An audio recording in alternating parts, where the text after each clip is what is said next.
Masarap kasi lalo na pag crispy siya.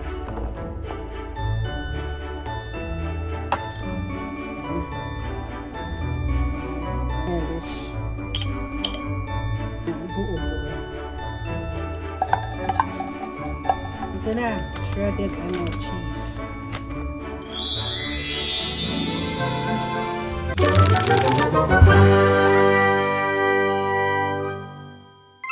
Magandang umaga. December 2nd na ngayon at bukas birthday ko.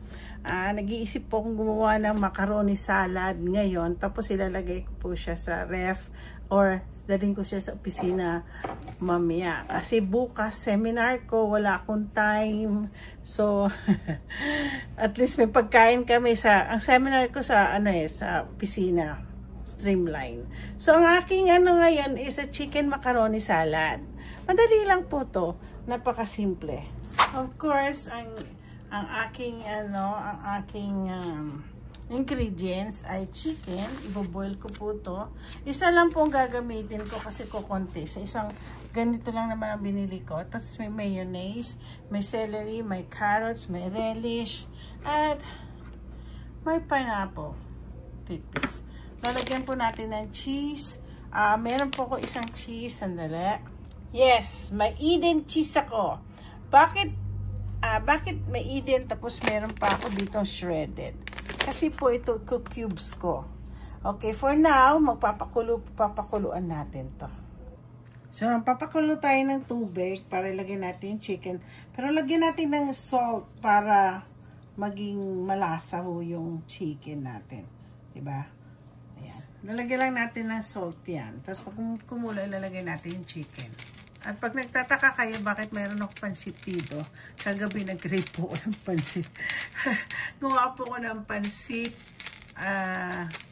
canton at saka bihon. So, lalagay natin. Alam niyo po, 2 pounds po itong chicken na to.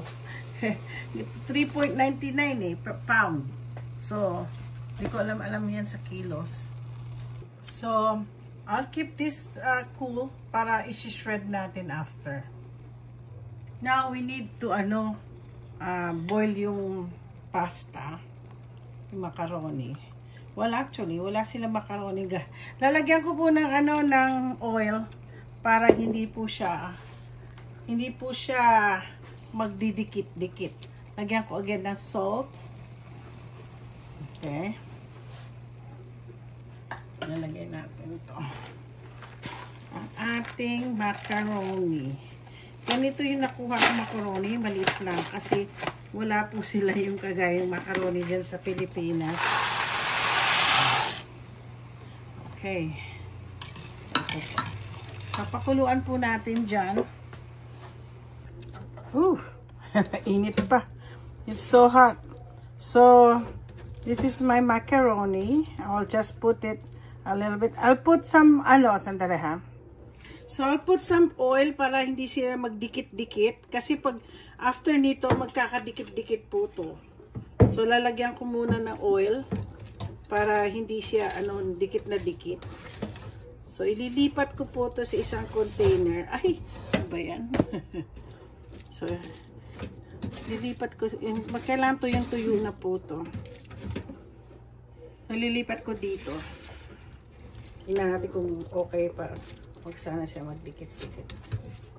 Ayan. Ayan. Ayan. Konti lang siguro gagawin kung So, ayan. Kailanganin natin to. Lamihan. Ngayon, i-shred ko na yung yung chicken. Okay. Tingnan natin kung ito lutong-luto naman na. Okay. I-shred lang po natin. Okay.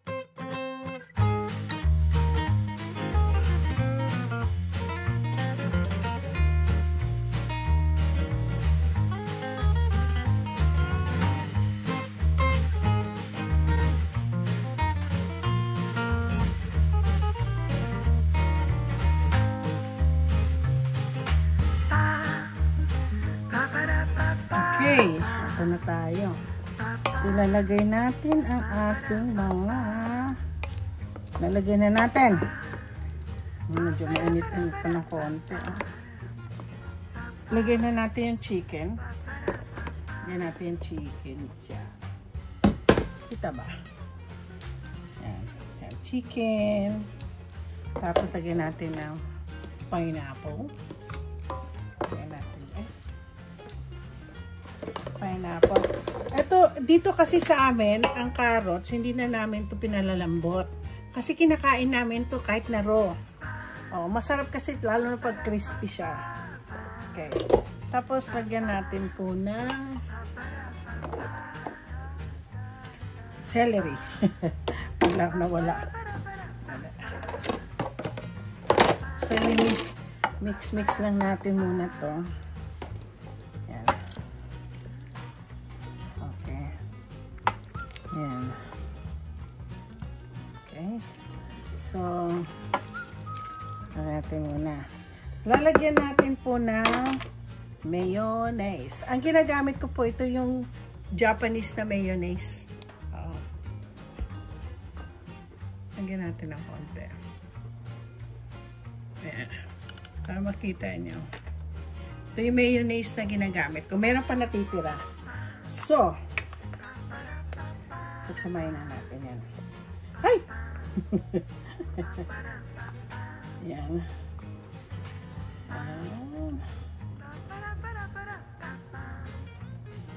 Again, masarap po to. Alam niyo masarap po itong ano, mayonnaise na to na ano, Japanese na. Hindi ko pa ang pangalan nito. alam niyo yung pangalan na nito. Okay. Sama-samahin na mayonnaise natin.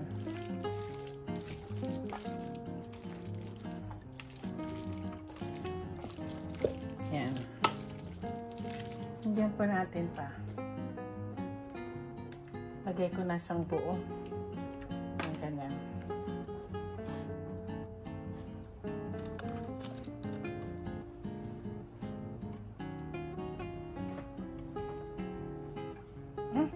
Kalimutan natin. Meron pa akong nakalimutan. Yung mga maliliit lang. Yung sibuyas. Tapos, mas lalagyan po natin ng relish.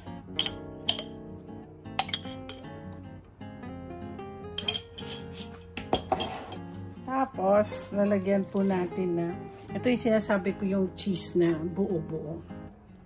Buo-buo yan. Masarap kainin yan pag buo-buo yung cheese. Sarap. Tan, tan, tan, tan. Mimix ko po ha. Okay. Bigyan natin ng konting condensed milk. Condensed milk. Pero matamis-tamis. At lalagyan ko po ng isang tawag nito, pang cream. All-purpose cream. Yan. Yung Nestle na all-purpose cream.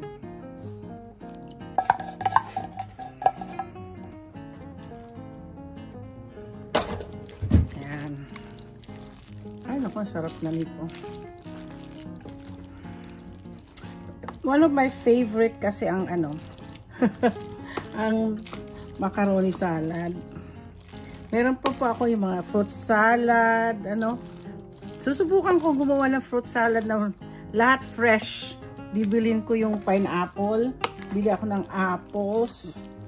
Well, actually, masarap yung Waldorf din. Lalagyan mo ng mix-mix lang po yan. Yeah. Tapos, lalagyan ko po ng ito na, shredded cheese. Alam niyo, binili ko yung triple cheddar. Ayan o. Madalas ganito ginagamit ng mga Mexican. Yung kanilang three kinds of cheese. Yung nga lang, alam nyo, hindi ito makakain ang asawa ko. Kasi may cheese eh. May mga nahuhulog. Nakain ko. Ayan. Ang sarap. Ang sarap po, oh.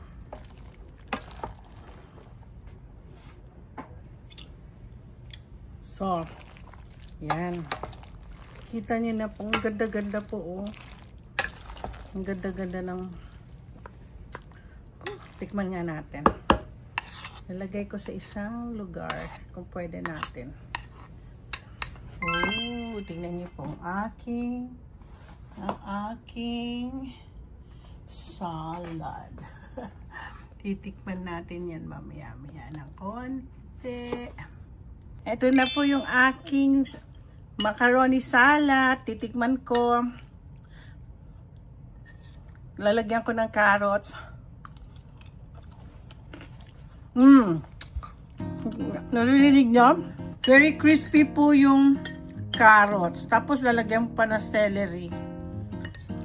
Kasi kinakain naman namin ng carrots na raw. Hindi namin niluluto ang carrots.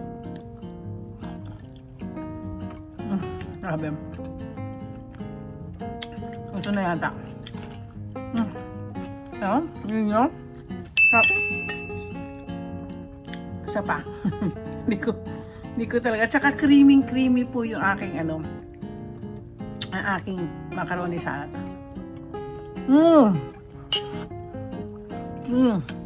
Pati pusa ko.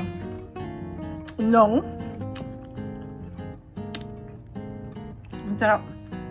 Don't forget to like and subscribe sa aking macaroni salad.